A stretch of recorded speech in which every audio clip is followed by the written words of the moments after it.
Ivan Pavlov and Classical Conditioning. Sometimes we learn without even trying. A smell can remind you of home. A song can bring back a memory. Your mouth might even water when you see your favorite food. These kinds of learning were explained by a scientist named Ivan Pavlov. Ivan Pavlov was born in 1849 in Russia. He was originally studying digestion, not psychology. But in the 1890s, while working with dogs, he noticed something surprising, and it changed psychology forever. Pavlov observed that dogs didn't just salivate when they tasted food. They also began to salivate when they saw the food bowl, or even when they heard the footsteps of the person bringing the food. This made Pavlov curious. By 1903, he began studying this learning process carefully, and in 1927, he published his famous work on classical conditioning in his book Conditioned Reflexes. To understand Pavlov's experiment, let's look at what happened step by step. Before any learning took place, food naturally made the dogs salivate. Food didn't need to be learned. It automatically caused a response. Food was the unconditioned stimulus. Salivation was the unconditioned response.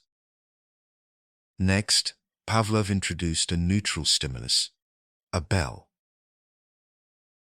At first, the bell meant nothing to the dogs. It didn't cause salivation on its own.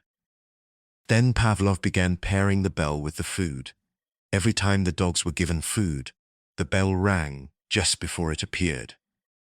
This happened again and again. After a while, something amazing happened. The dogs began to salivate when they heard the bell, even if no food was shown. Now, the bell became the conditioned stimulus. Salivation in response to the bell became the conditioned response.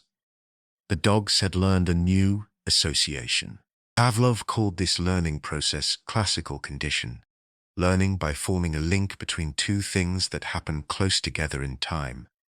Classical conditioning doesn't just happen to dogs, it happens to humans all the time. For example, if you feel sick after eating a certain food, you might feel nauseous the next time you smell it. A scary experience with a dog might make you feel afraid around other dogs.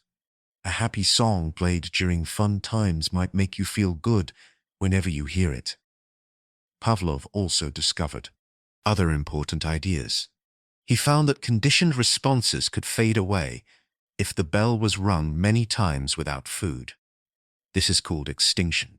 But sometimes, after a break, the response returned.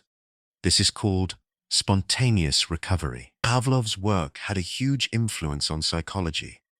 It helped inspire behaviorism, a movement led by psychologists like John B. Watson, who believed behavior could be studied scientifically through learning. Pavlov even won the Nobel Prize in 1904, not for psychology, but for his research on digestion. At its heart, classical conditioning shows us that learning can happen automatically, without thinking or effort. Our brains are constantly forming connections between events.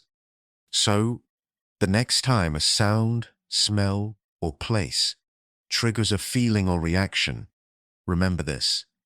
You may be experiencing the same learning process, first discovered by Ivan Pavlov over a century ago. A simple bell, a bowl of food, and a discovery that shaped psychology forever. If you enjoyed our channel, please click subscribe